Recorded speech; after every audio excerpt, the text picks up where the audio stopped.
Well, here we are. Good morning, everyone. This is a little different for us. This is totally different. And welcome to Vagaro's webinar with the two blondes, Catherine and Eileen. And as you can see, Just leaning in. As you can see, we have a very special guest today that we're so excited to share her wits and talents with you. So thank you all for showing up today. And if somebody could just send us a little note to saying that they can hear us and that all is good, that would be so grateful. And as we go through today's interview with Sofia, if you have questions that you would like answered. Crystal clear. Great. Crystal Thank you. clear. Thank you, people. Thank you. But if you have questions or whatever, just enter your questions and we will try and take care of them. So everybody, let us introduce you to Sofia Pastro. And Sofia is one of the up-and-coming stylists in the Victoria area. She has been in the business for 9 years, just over 9 years, I guess going on 10 pretty soon. 10, yeah. And she has really made a name for herself, and she is doing all the things that we talk about in our webinars to you. So we wanted to share her success with you. So allow me to introduce you to, ta-da, Sofia Pastro. Stylist to the stars. Hi, everyone. So, Sofia, I think perhaps we could start with, give us a little bit about your background. You know, how long have you been a stylist? What made you want to get into this? And how you've progressed through. Well, thank you, ladies, for having me on the webinar. I really appreciate this opportunity. Yes, I have been in the industry for 9 years, and I got into it because I didn't really know what I wanted to do, so I decided to try a couple different things, and one of those trials was getting a job at a hair salon and as an assistant, and I just really fell in love with the industry and just being able to create a really cool brand for yourself and your personality, and your clientele would reflect that. And I just thought all the hairstylists were like such rock stars, you know, like get to wear whatever they want. The cool girls. The cool kids, and you can tell just by looking at you, Sofia, that she's one of the cool kids. Yeah, she's one of the cool kids. She loves to rock that different vibe. I said to her today when she came in, oh, your hair is orange now. It changes constantly. Yeah, it does, and it's great. But that's the cool thing about it, because our industry is about change. Exactly. So tell us a bit more about your change. Well, so as I said, I've been in the industry for 9 years, and I went from being an employee at a commission-based salon to now, you know, renting my own chair. So okay, well, just hold up there for just a sec there, Sofia, because I want to ask you, what were the reasons that prompted you to move from being an employee to being an independent contractor? Because we're seeing so much of that in our industry. Mm-hmm. So what prompted you to do that? What really prompted me was the control. So control meaning a couple different things: control of my schedule, control of how much I would work, control of my career.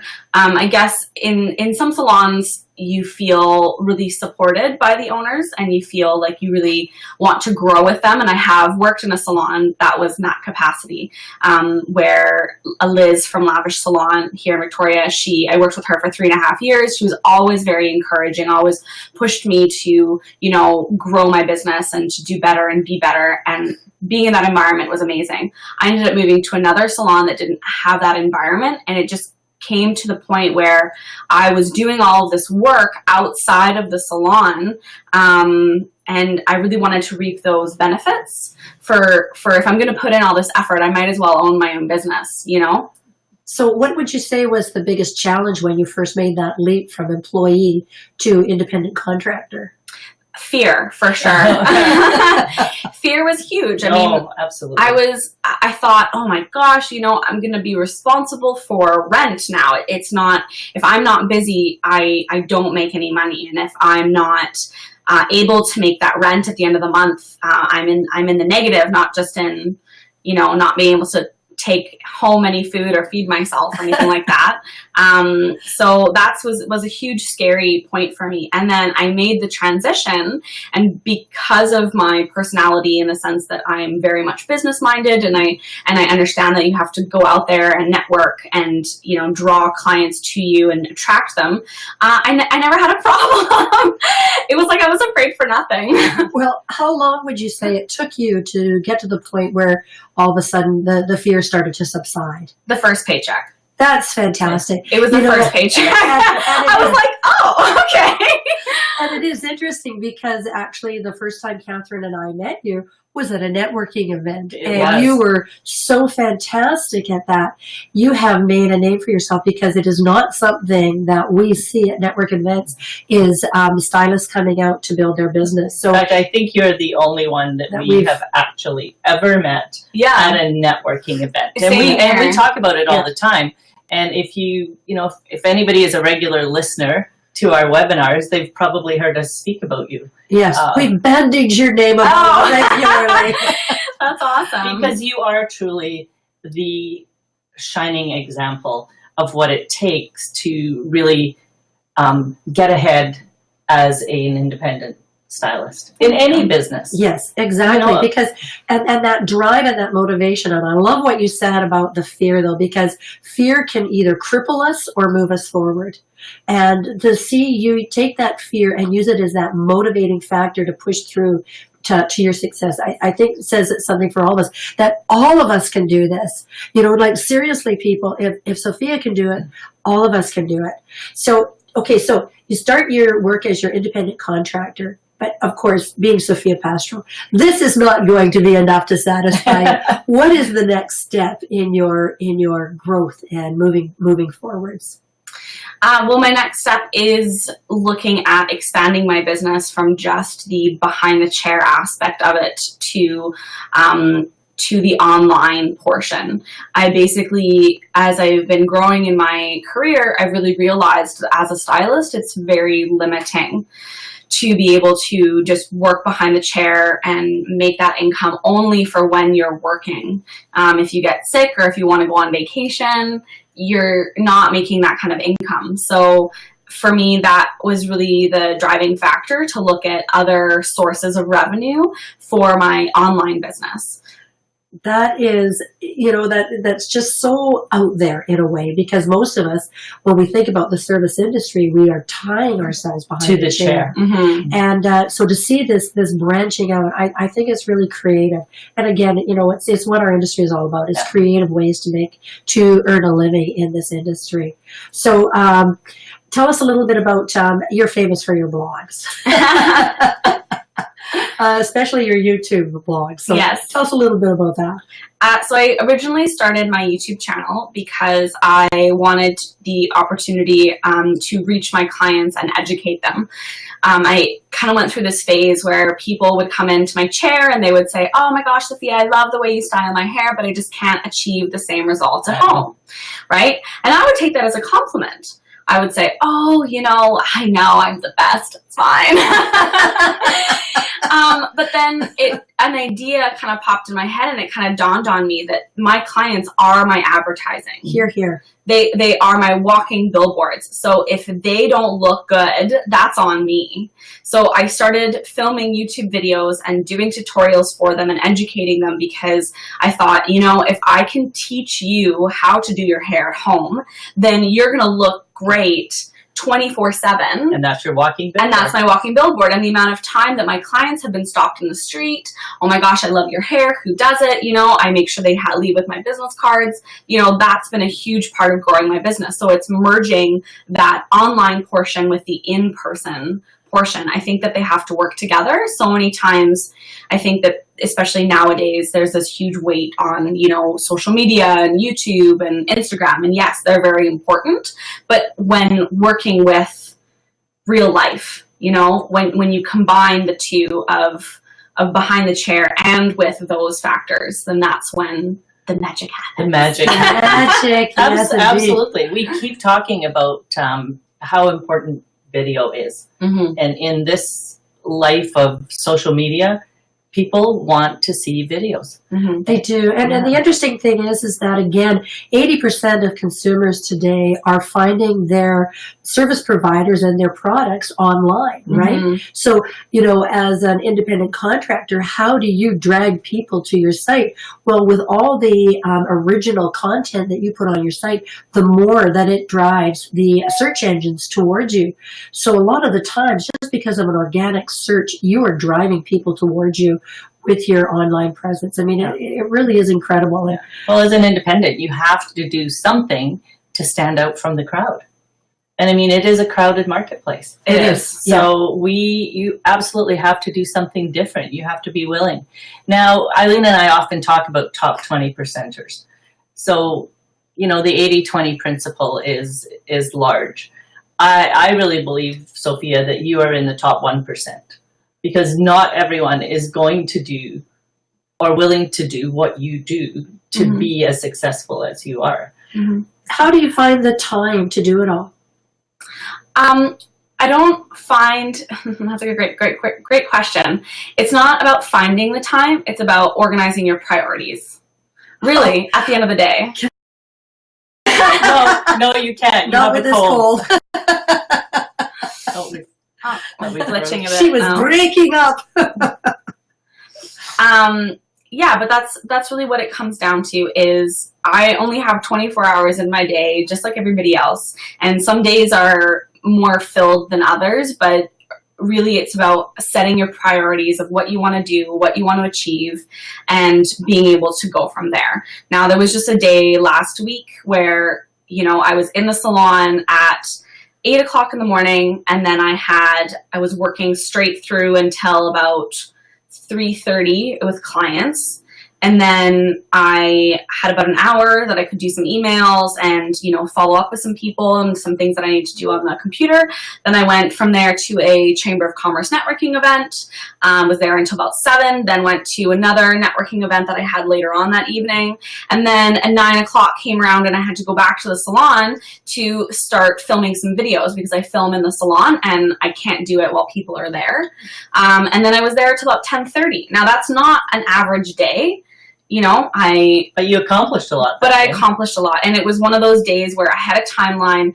I needed to make it happen. Now, at the end of that, there was a moment where I had a technical issue and I hit a wall, right? Like you get to a certain point where you just can't work anymore and something didn't work and I had messed up and I just like broke down. But I just said, okay, it's time to just go home and go to bed, you know, and then I'll start again tomorrow. And then the next day came and I had a long day as well, but then I finished it and I achieved what I wanted to do. So it's understanding that sometimes that intense short days are needed.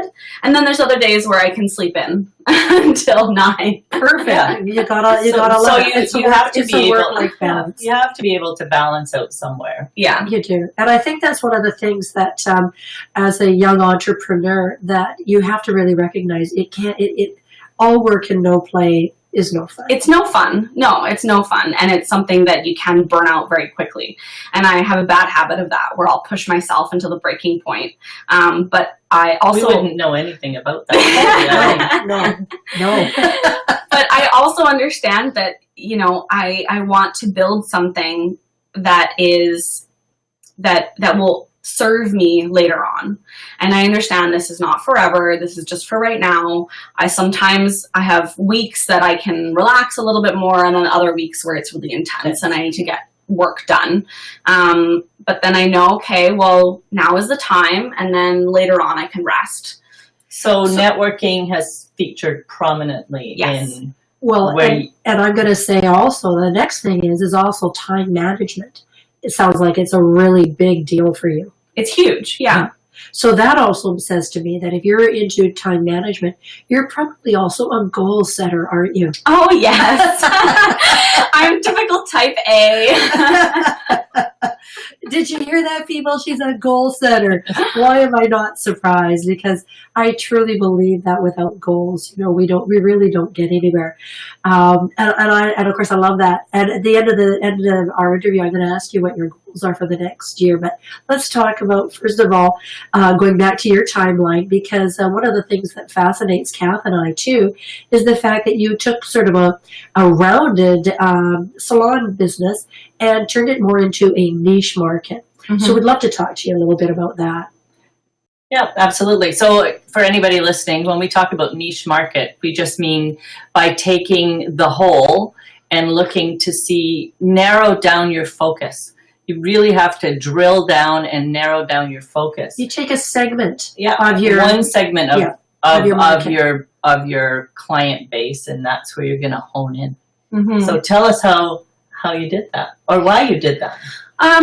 Well, I did that originally because I went, let's see, this was, maybe about 6 years ago. I went to a course in Toronto through a company called Inspiring Champions. I met them at the ABAs in Vancouver, and they basically had you write out your schedule for the week and then break down all of your services and look at, okay, if you did 10 men's cuts, or how many services could you pack in a day, and then how much money could you make from those services. So whether you did a full day of men's cuts or highlights or, different varied thing, like what would your income look like? And the biggest thing was, okay, color services were huge, and then extension services.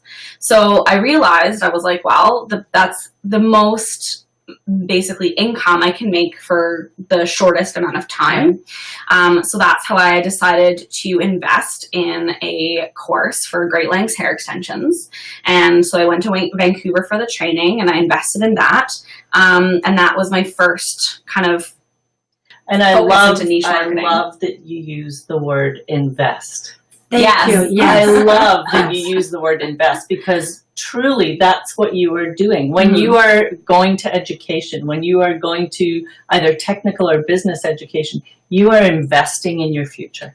Well, you are, and you look at the income that I've made off of the extension services over the past 6 years. And, it doesn't happen overnight. And it's really been in the last year that I've seen a huge boost and increase in those services, because I've increased my marketing. I've done, videos and posts and all that kind of stuff around it. So I've really kind of beefed that up. But the money I've made is like way higher than what I invested in. Yeah. So it is an investment. Yeah. It's the return on your investment, and the return on my investment was huge. So it's kind of a no-brainer as to why I wouldn't have done that. Right. And actually that's a really good point, is for all of us to, it's almost like taking a leap from looking at, oh gosh, how much is this going to cost me? Exactly. Instead of how much am I going to invest in myself this year? It's a complete mind shift. It is a mind shift. It's just in that small word and phraseology, we shift how we're seeing ourselves. And I'd like to, point out that at the time, I didn't have the money to do it. Mm-hmm. The money that I used to go on the course in Toronto, the money that I used to take the extension course, it was on my credit card. I didn't have the cash to be able to do that. But I knew a good idea when I saw it, and I knew that if I had that skill, that I could transfer it into paying that back and then tenfold. Yeah. And again, it comes down to fear with a lot of people. Yeah. They can't see their way clear because they're afraid of spending the money. Whereas you took that and just said, I have to do this. Mm-hmm. This is an investment in me. This is an investment in my future. And so that is what makes the difference for us, is shifting that mindset. So when you came back from your course and your training, what was the first thing you did to incorporate your new skills into your service, and how long did it take you before you could really start to see a return on that investment? Well, speaking of goal setting, they had you write out your daily goals. So now I had not only a weekly goal, but a monthly goal of what my services should be and my retail should be. But then I had a daily goal. And I still have it to this day. It's gone up. since then, but I had a daily goal, and I think it started off as $100 a day. You know, it was, okay, if I want to make $100 a day, I need to do, you know, 3 women's cuts and a men's cut or something, or like visualize and write it out. I'm going to do a full head of highlights and a haircut and a color and a haircut, and that's going to make me this amount of money. So I was physically writing it out and physically drawing it out, and that's what I did. And it probably took, you know, I don't want to say it, like maybe a couple months of just getting into the habit. It's habit. It's habit. It's habit. It's habit. And then within a year, I saw that. I still have the books to this day. Fantastic. And I still keep track, and I'm still like, I love obviously like apps and computers and all that stuff. But for me, there's just something so satisfying about physically writing down how many dollars I made today. Well, there is And the nice something- part is, because I know that you're a Vagaro. Yes. So you can User. just look it up. Yeah. Yeah. So you just go to your, I think it's reports, and then you just pick on the day that you have. And then I do my daily report, and then my weekly report, and then my bi-weekly report, and then my monthly report. And you just click on the dates that you want, which is really nice. It's really convenient that way. But I write everything down, so then I can see, you know, my growth and how far I've come. And even in the last year, my services have increased, or my income has increased by 40%. It's crazy. So, and That's now fantastic. you started off targeting the extension niche. Mm-hmm. Now I know you've moved into targeting another niche, Mm-hmm. because that one is never enough for One is never Sofia. enough. Yeah, I can't even go there. So one is never enough for Sofia. She is definitely going to do another one. So Yes. tell us what prompted you to look at another niche. Well, the other niche is doing bridal hair services. And I got into it because a really good friend of mine, Alexa, is a makeup artist. And she owns her own company, Artistry by Alexa. And she is able to, and has been working in the bridal industry for a long time. I think right now she's hit her 5-year mark or something. And she was talking to me about it. And she said, you know, would this be an opportunity that you would want to do? Would you want to do more weddings? And I said, yeah, I love doing updos, and I love doing bridal styling. And so I got into it with her, and I was able to work a full season. And I think I did over 30 weddings this season. And was it lucrative for you? Oh, absolutely. It was really, yeah, it was great. And it was awesome because then it gave me another opportunity in addition to my behind the chair income, and working with her. And again, that came from, you know, networking, and it came from having a good friendship with her, building that trust and that relationship that we could trust each other and supporting each other in our different businesses. And yeah, so it's just been a great business relationship to have with somebody that has the same kind of vision as you do, and customer service, and that wants to grow her business. Yeah, so it's basically joint ventures. Exactly. For sure. You joining and networking, because then you also feed off of each other too for inspiration. Exactly. Right? Now, a lot of weddings, they're like full meal deals. You're gone for Yes. a whole day or sometimes a weekend doing Yes. hair for the bridal party. And how does that impact your sort of your everyday business? Well, it's interesting because I was afraid that it was going to impact it more than I would have liked.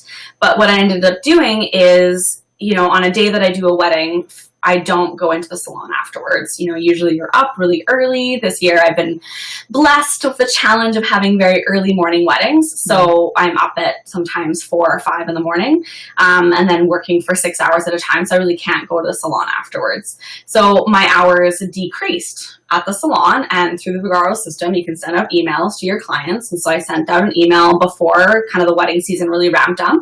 And I said, you know, this is what I'm doing. My hours will be limited because now I have brides to accommodate. So if you would like a specific time for your appointment, whatever works best for you, please make sure to book at least 2 appointments ahead of time. Yay. So I Good girl. turned it into an opportunity that basically allowed me to make sure that I was fully booked and moving into the season for my behind the chair business. And my clients would constantly be asking me, oh, how's wedding season going? You know, how are things? Oh, I'm so excited for you. And, you know, when is it ending? I need, you know, more flexibility. But it was really great because then it kind of gave them FOMO, like fear of missing out. Yeah. Right? It gave them if I don't book in with Sofia, I might not get in. Or I would get when somebody came in, I tried to get in with you 2 weeks ago and I couldn't. And I said, yeah, you know, I'm sorry, I'm popular. So you're creating scarcity. I am creating scarcity. Yeah, you're yes. creating scarcity, and that's what more stylists need to do, or estheticians. And it seems a little counterintuitive, I think, because you're like, well, if I have less hours, then people aren't going to be able to book in with me. But it is that sense of scarcity. You are literally giving them fear of missing out on you as a stylist and your services, which is great for retention. Yeah. Ever, right? Because it forces them to make sure they rebook before they leave the Absolutely. salon. Or they book, you know, multiple appointments. I have several clients now that book in, you know, 2, 3, 4 appointments in advance. I book 6 months at least in advance. In advance. Yeah. And so listen, everyone, if it's really actually quite easy to do, because one of the most important things that we sort of wanted to talk about today was your client base. Mm-hmm. Because how many thousands of clients do you work with, Sofia? I do not have thousands. I have an email list of about 500, but I would say my core group is about 300. I have about 300 clients. And that's really the point that we wanted to make, is that you don't need thousands of clients to build a tremendous business. No. If you work your clients and have relationships with your clients, you are going to create a great living for yourself. But it's in the care and attention to that client that builds your business, isn't it? Well, yeah, and it's not about quantity, right? It's about quality. Exactly. It's about the quality of client that I have and how much they trust me and how much I build that relationship for them and how much I care. Really, that's what it comes down to, is I care a lot about them and their needs, and that comes across. And so they really trust me when they come to me with challenges, and, you know, we can troubleshoot some things. Well, I think the other important thing to note here too is that the hardest thing is to maintain the relationship between visits. And I think that you've seen this in your marketing, etc., that what you do online and with your blogs and your social media is you are maintaining that relationship with your clients in between visits. Yeah, absolutely. You're reaching out and touching them. Yeah. Yeah, you're staying top of mind. Yeah, absolutely. And that's totally what you need to do. Now, I know that, you know, you don't just do extensions or wedding parties. No. You have a varied group of clients. But interestingly enough, one of the topics that we talked about was one of the things you don't go after is a men's market. Yes. Because that's not who your target market is. No, it's not. I was saying earlier, I don't have a very large list of clientele of men. I was saying probably my list about 300. I have maybe 5 to 6 maybe men's cuts that come to see me, and they are very loyal and they are very regular. They come every 3 to 5 weeks and they're great, but I only have about 5 of them. But I've never seen a man with extensions. So. I do have one, actually. No. Oh, that's awesome. I do. Yeah, I do. He wanted to be, what was the word he used? Like Troy in, like Brad Pitt and Troy. Okay. Right, like the long, flowy hair. Oh, yeah, he wanted it. Could just have my husband's hair. Yeah. My husband's hair is just like that. Yeah, but you know, he's been a very loyal client of mine, and he has a full head of extensions. Well, I would never have thought. And he loves it, and he comes to see me once a week for a blowout, because he doesn't want to have to worry about. But obviously, of the thousands of men out there, you found the one. There's not that many. But you know, getting back, I mean, you really have narrowed and honed your marketing to really incorporate the people that, the client base that you want, Yeah. not just who randomly comes in. Exactly, because one of the things Kath and I talk about a lot is that when we're talking to salon owners and stylists and we ask them who their clients are, well, they say, well, we do everybody. Oh, everybody. And Well, I think that but I think this shows that you can define your market and you can focus on things and you can be really successful at doing that. So I think that's one of the most important parts here is to realize you don't have to cater to everyone. Not at all. To create a really successful business. And touching on that, when I talk about niches and I talk about defining my market, I know that my market is primarily women between the ages of 40 and 65. And when I write them out, I know they're professional women. I know that they like to maintain a certain level of care on themselves. I write in other personality things like they would get their nails done. They might get some facials done. They shop at certain stores, right? So I'm very detailed when describing my market. And then that's my broad market. And then from there, I usually have 4 kind of sub markets, and I call them like little, I guess, personalities. So I give them names, and I say, Your okay, avatars. my avatars, yeah. So then Yeah. my avatars have different names, and they're kind of sub in that category, and they might be slight different age groups, and then I describe them about the type of woman that they are and what they enjoy and what they like. So I'm really going in, and I've done this several times over the past couple of years, is really describing that person so that when that person materializes in front of you at a networking event, then you know how to communicate with them, or that you're willing to spend more time on that person because of what their attributes are. But you haven't created your avatar once. You go back and you review. Of course. Yeah, you change because we all change. Exactly. Yeah. And I love the fact that you've got, several different avatars to talk to because, we're not all cookie cutter. No, right? Like not at all. As professional women, we're all going to have different likes and dislikes.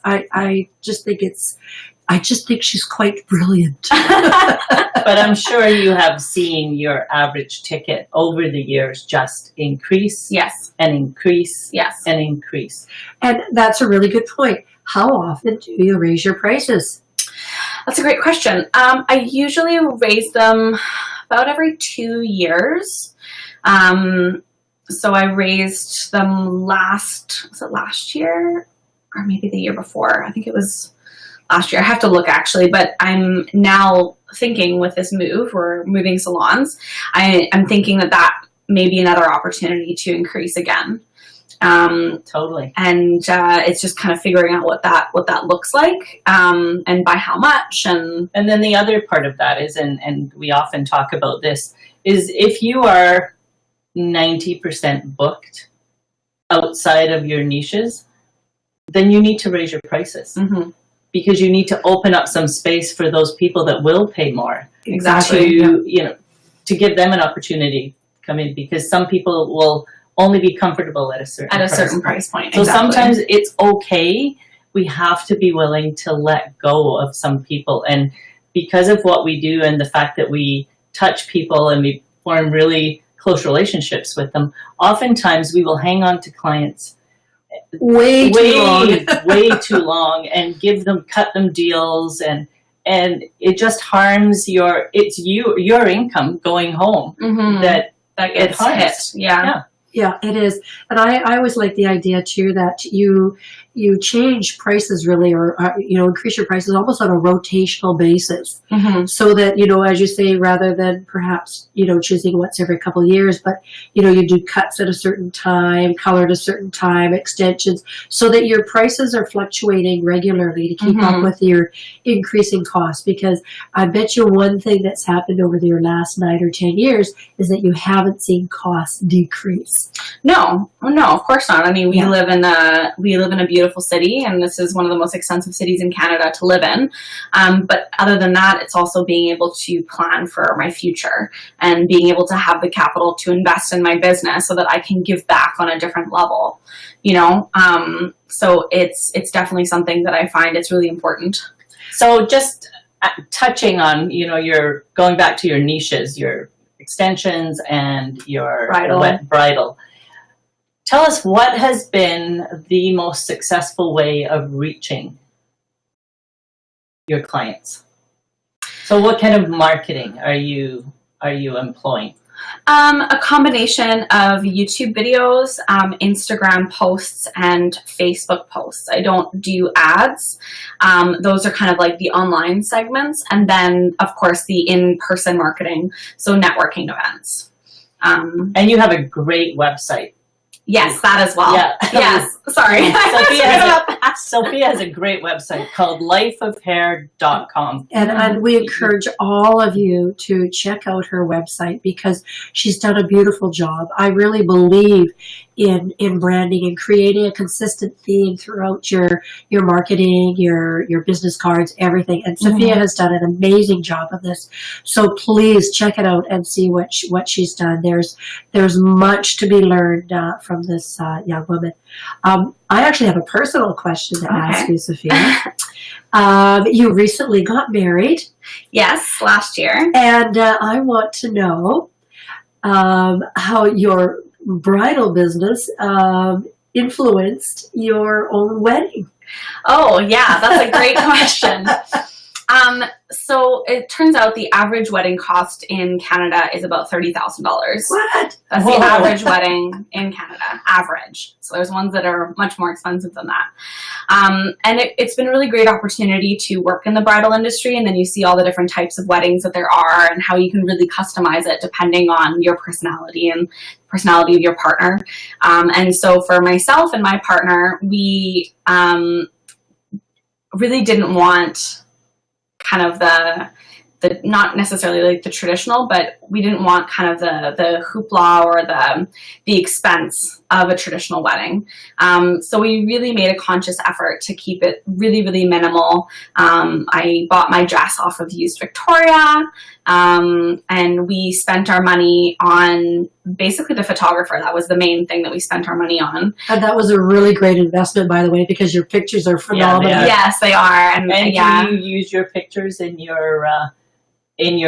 my wedding advertising? Yeah, no, I should though. That's a great idea. No. And who did your hair? And Dwayne Cocking from DM and Company, he did my hair. And then obviously Alexa from Artistry by Alexa did my makeup. And they're so great. And it was one of those things when you work with professionals that work in weddings, and then you have it for your own. It's just a really special experience because they're your friends and not only the service providers. And did it help you fine-tune what you were doing with your wedding parties? Absolutely. Yeah, it helped fine-tune as far as timing goes, as far as explaining how the process would go. And then it also really helped me when in my bridal template, I have a page for referrals or preferred vendors. And so it really allowed me to speak from a bride's perspective about my you became your own avatar. Exactly. Yeah. And so whenever people ask me about makeup, I always obviously refer Artistry by Alexa, and I can say, she did my makeup for my wedding. This is, what you can expect from her. So it was really nice. So one of the things, when you have a niche, I'm sure you get the same questions over and over again. Yes. Like, how much do you charge for a bridal party? Yes. How much do you charge to come on site? How, all those frequently asked questions. Exactly. So, well, I noticed right off the bat, though, on Sophia's website. Yes, lighthearted.com. Lighthearted.com. Just saying. Plug. You've got, all the things. You've got your, book online services about Sophia, your blog, contact, your shop. It's a pretty extensive. So I'm pretty sure you've got your service menu on there as well, right? I do, yes. So on my under services, it's like actually a drop down bar, so you actually hold on to it. And then there's, your bridal or extensions or services for in salon. But yes, as far as talking about all those frequently asked questions, I really wanted to be able to present that in a cohesive way that answers all of those questions. So it gives the bride a full information rather than having to go back and forth in emails, because emails are the bane of my existence. And I will say, and I have traveled across North America to many different salons, large and small. I have never seen anyone put such a comprehensive package together for their bridal parties. I am impressed. You are independent. You know, we're not talking a large business. No. Where you are one person and you have put together an impressive package. Thank for you. Sure. Yeah, it's a really gorgeous PDF, and I'm really blessed to have known people that helped me create it. Lovely. Because I can't do any of that techie stuff. I pay people to do it. Like you said, you do what you do best, and then you outsource the rest. Yeah, exactly, right? Yeah. Well, you know, I noticed that, of course, that you're using Vagaro online for your booking service. Yes. Can you please give our fabulous sponsor a plug for me to tell them, some of our webinar attendees, just how fabulous and easy this program is to use? Yeah, I really enjoy it. As I said, we talked about before, about being able to look at your reports, being able to book in clients, the ease of their booking on the website as well. And not only just as my behind the chair booking system, but also as my own schedule. So I can really look at it's not just a schedule for the salon. I put all my personal stuff in there. Spin class, 7 a.m. and then my haircut start at 11. And then if I have a networking thing, it's the end of the day. You know, it's literally my calendar. It's not just a booking system. Yeah, it's your lifeline. Yeah, absolutely. Yeah. Well, it helps keep you organized. Absolutely. Yeah. Totally keeps you organized. I love that. Well, Yeah. you know, that's one of the things that we've always loved about Vagaro is its ease of use. So thanks for sharing that.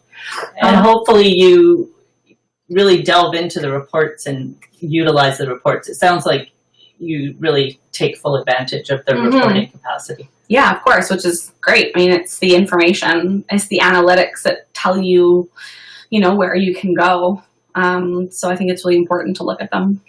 Now, sorry, Aileen, one thing I just wanted to touch base on. I know when you started doing video, I mean,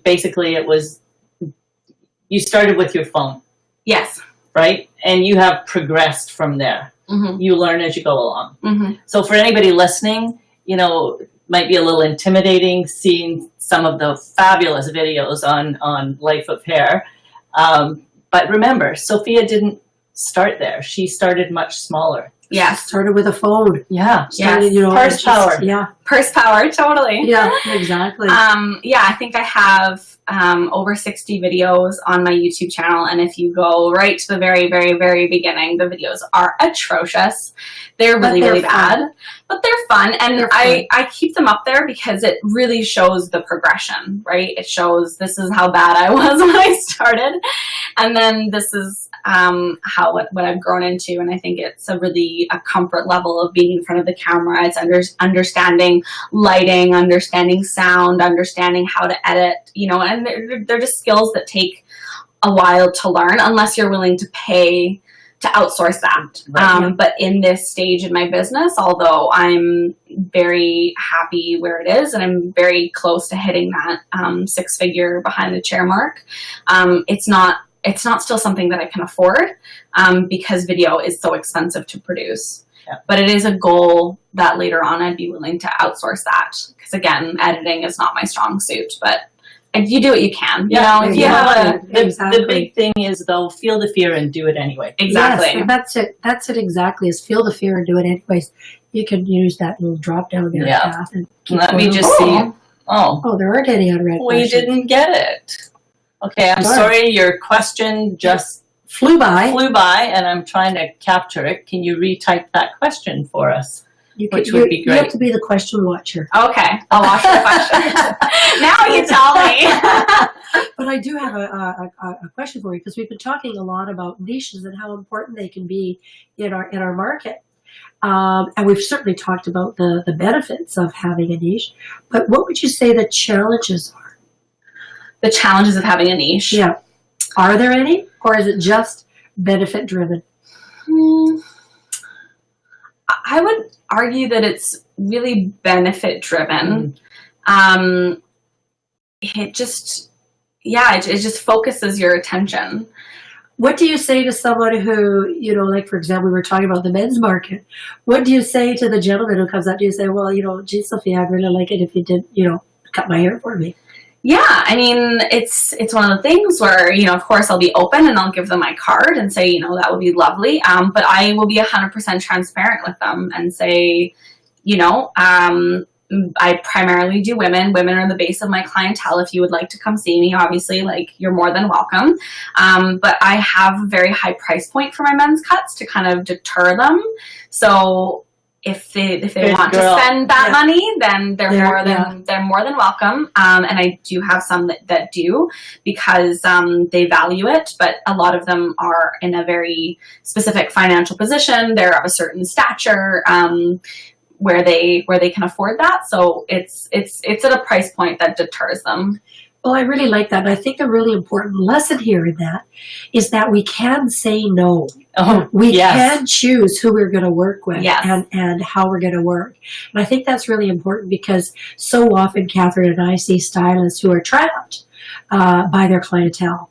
And I love that you are free to make those choices. I think that's such an important part. So, Sophia, if I walked up to you at a networking event and said, "Hello, I'm Catherine," what is it that you do?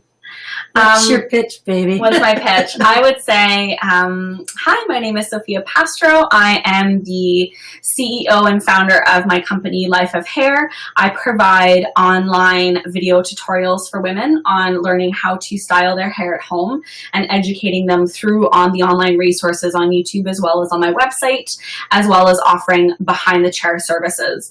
I really believe in valuing women and giving them the best education so that they look fabulous and they love their hair and they love their image all the time. Wow. Wow, I think I would love my stylist. Well, it's good, because Sophia is about to become my new stylist. Exactly. That's awesome. I love that. And you know what? Thank you so much for coming to spend this time with us, Sophia. It's so kind of you, and we're so excited to be able to share Sophia's experiences with all of you, because she is a role model for all of us to see what can be done with this incredible business that we have. Absolutely. And again, Kath and I really encourage you to go on to lighthearted.com and check it out. And I think, Sophia, did you put some tips up there for people if they wanted to go on to lifeofhair.com, some tips for how you are... how to basically create your own bridal package. Right. So I have my own that I have, and so I wanted to make sure that, you know, having the opportunity of speaking with you ladies, that on the website there was basically a video that has 5 tips on how to create your own bridal package, as far as the information that should be on there. And if you don't see it directly on my website, it's also on my YouTube channel, which is Sofia Pastro, but they'll be merged, so either or, and they'll be there. Absolutely. Awesome. Well, this was a different format for us.